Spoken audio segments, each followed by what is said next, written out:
Since 1971, when President Nixon took the United States off what was left of the gold standard, the world has operated under a system of money called fiat. The dollar, the pound, the euro are all government fiat currencies. Fiat is a Latin word meaning let it be so. It is the law that this government currency be money. Indeed, without that legal enforcement, and the fact that we must pay taxes in this money, that dollar bill or that computer digit that represents a dollar would be pretty much meaningless. Only the government has the power to issue fiat money, but banks can create it through lending. If somebody wants to borrow $10, a bank can create it from nowhere and lend it. It can then charge interest. Banks also create money by lending against an asset, such as a house. They're given the deeds to the house, and they create the money out of nowhere and lend it, at interest of course.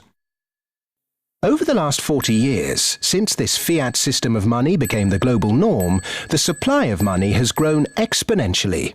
In fact, we've seen the greatest growth in the supply of money in history. But who benefits? Of course, those that have the power to issue money, governments and banks. They haven't had to do anything productive, they just create money. Then those companies and individuals that get this money early. They can spend it before the prices of the things they want to buy have risen to reflect the new money in circulation. In other words, they get services, products, assets cheap. But prices soon rise, so holders of assets such as shares or houses will then see gains without there necessarily being any improvements to the company or house in question. Often, this can lead to speculative bubbles. Who gets this money early? However money is created, be it through lending, fractional reserve banking, financial bailouts, or old-fashioned money printing, banks are always at or near the top of the money-issuing pyramid. Next come corporations who borrow large sums.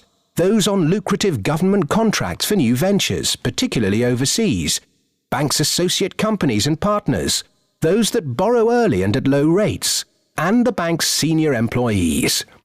They all quickly get their share of the pie. In some cases, this will come in the form of bonuses. But what about those at the bottom of the pyramid? Those on fixed wages or incomes, those who live in remote areas, or those with savings? By the time this newly created money has filtered down to them, the prices of the things they want to buy have increased. Their savings buy them less, however, and their wages remain largely unchanged. In some cases, they have to take on debt just to be able to afford the things they were previously able to buy, which means they have to go back to the banks. In reality, this process of creating money only redistributes wealth from the bottom to the top of the pyramid, and thus that ever-increasing gulf between rich and poor gets bigger and bigger and bigger.